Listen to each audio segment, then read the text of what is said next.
American Airlines Flight 11, September 11th, 2001. At 7:59 a.m. on a clear Tuesday morning, American Airlines Flight 11, a Boeing 767-223ER carrying 92 people, lifted off from Boston Logan Airport bound for Los Angeles. The departure was on schedule. The aircraft was airworthy. The crew had filed their flight plan and completed their checks. 5 hijackers were already seated in business class with box cutters and a plan that no aviation security system in the world had been built to anticipate. Within 46 minutes of takeoff, at 8:46 a.m., the aircraft was no longer a passenger jet. It had become a weapon traveling at approximately 450 miles per hour, aimed directly at the North Tower of the World Trade Center. The impact was instantaneous.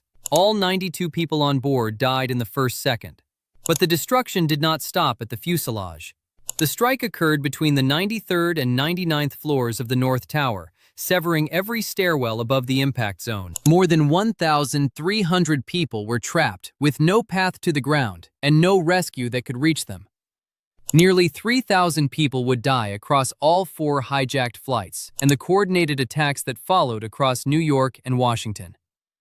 Flight 11 was not lost to mechanical failure, weather deterioration, or maintenance negligence. It was deliberately seized by human intent, a category of aviation disaster that no pre-flight checklist, no airworthiness directive, and no aircraft design standard had ever been written to prevent. West Caribbean Airways Flight 708, August 16, 2005. At 12:58 a.m., a McDonnell Douglas MD-82 carrying 160 people departed Panama City for Martinique. The crew held valid certifications. The aircraft had passed its inspections. The route was a chartered overnight flight across the Caribbean, the kind of operation the crew had performed before. 62 minutes after departure, the aircraft was gone from radar without a distress call. At 33,000 feet, the situation inside the cockpit had deteriorated silently and without a single alarm making the severity clear. The engines were producing insufficient thrust. The aircraft was bleeding airspeed.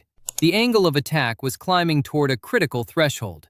The crew, confused by the instrument readings and overwhelmed by the developing situation, failed to correctly identify that the aircraft had reached the edge of an aerodynamic stall, the condition in which the wings can no longer generate lift regardless of how much power remains available. By the time the stall fully developed, the energy required to recover no longer existed at that altitude. The MD-82 fell from 33,000 feet over the mountain terrain of Venezuela. All 160 people on board were killed. It remains the deadliest aviation disaster in Venezuelan history. Investigators concluded that the aircraft itself was not defective. The crew's understanding of the aircraft's actual energy state, in real time, under pressure, in darkness, was the single deciding factor. The plane was mechanically capable of flying. The awareness of its condition in that cockpit was not. Air Algérie Flight 5017, July 24, 2014. A McDonnell Douglas MD-83 lifted off from Ouagadougou, Burkina Faso at approximately 1:15 a.m., carrying 116 people northward toward Algiers. The atmosphere over Mali that night was cold and moisture-laden at altitude. 50 minutes after departure, radar contact was lost without a distress call. The aircraft had entered icing conditions during cruise, but the critical failure was not structural icing on the airframe alone. The crew had not activated the engine anti-ice system before entering those conditions. Ice began accumulating directly on the EPR sensors, the engine pressure ratio instruments that feed thrust data to the cockpit. With the sensors blocked, the instruments showed the engines producing full power. The crew believed they were at normal cruise thrust. In reality, the engines had lost significant performance, and the aircraft was bleeding airspeed toward a stall threshold the pilots could not see coming. By the time the true state of the aircraft became apparent, recovery was no longer available at that altitude. The MD-83 struck the terrain near Gossi in northern Mali. All 116 people on board were killed. It became the deadliest aviation disaster in Malian history. The failure was not the ice itself. It was the sensor blockage that hid the ice's consequences from the only people who could have acted on them. Saratov Airlines Flight 703, February 11, 2018. At 2:21 p.m., an Antonov An-148 carrying 71 people departed Moscow's Domodedovo Airport bound for Orsk. The flight lasted 6 minutes. Seconds after becoming airborne and climbing into the freezing winter air above Moscow Oblast, the crew began receiving contradictory airspeed readings from the left and right instrument sets. One instrument showed the aircraft accelerating dangerously beyond its limits. The other showed it decelerating toward a stall. Both readings could not simultaneously be true. The crew had no way to determine which was correct. The pitot tube heaters, small electrical resistance systems integrated into the aircraft's airspeed sensors that prevent ice from blocking the pressure ports that feed speed data to the cockpit instruments, had not been activated before departure. They were listed on the pre-departure checklist. Investigators determined the checklist had not been properly completed. As the aircraft climbed into sub-zero conditions, both pitot systems iced over and began producing false data in opposite directions simultaneously. Disoriented, receiving irreconcilable information, and without time to reason through the contradiction, the crew lost control of the situation. The An-148 entered a steep dive and struck the ground in the Ramensky district at high speed. All 71 people aboard were killed. The entire sequence, from normal takeoff to impact, lasted 6 minutes. The root cause was one switch, one checklist item, left incomplete before the aircraft moved. Aero Caribbean Flight 883, November 4, 2010. An ATR-72 carrying 68 people departed Santiago de Cuba on an evening domestic flight to Havana. The route was short. The crew had flown the sector before. But the weather over Sancti Spiritus province that night had turned hostile, with severe icing conditions building across the route corridor. The aircraft entered those conditions. Ice began accumulating on the airframe. What the Cuban Civil Aviation Authority investigation later established was that the crew failed to correctly identify the developing icing situation in time to take effective action. When the aircraft stalled, the pilot's recovery technique was incorrect. The inputs they made in response to the stall accelerated the loss of control rather than arresting it. The ATR-72 went outside the envelope from which no recovery was possible and struck the terrain below. All 68 people on board were killed. The weather created the conditions, but pilot error in recognizing the situation and responding to it was a significant contributing factor in the final outcome.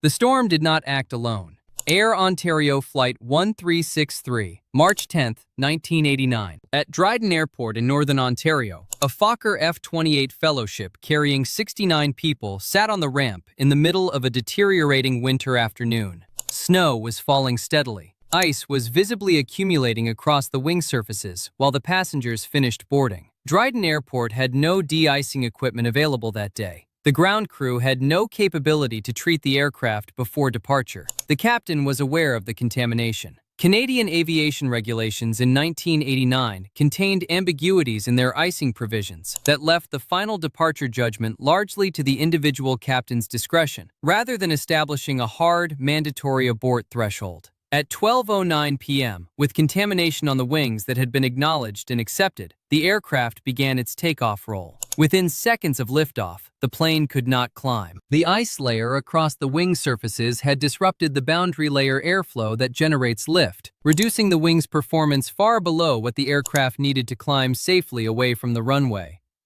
The F-28 struck trees approximately 1 kilometer from the departure end. 24 of the 69 people on board were killed, 45 survived.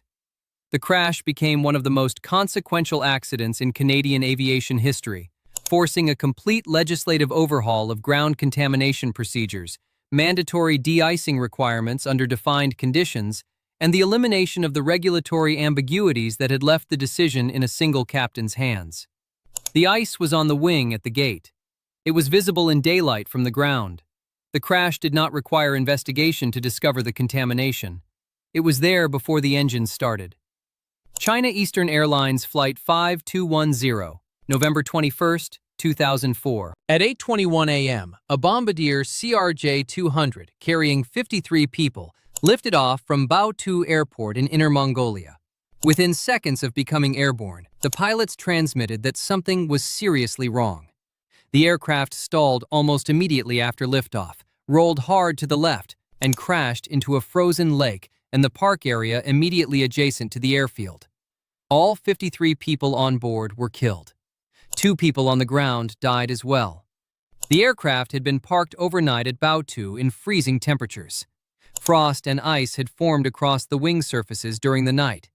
Ground crews did not inspect the wings before the morning departure. No de-icing treatment was applied.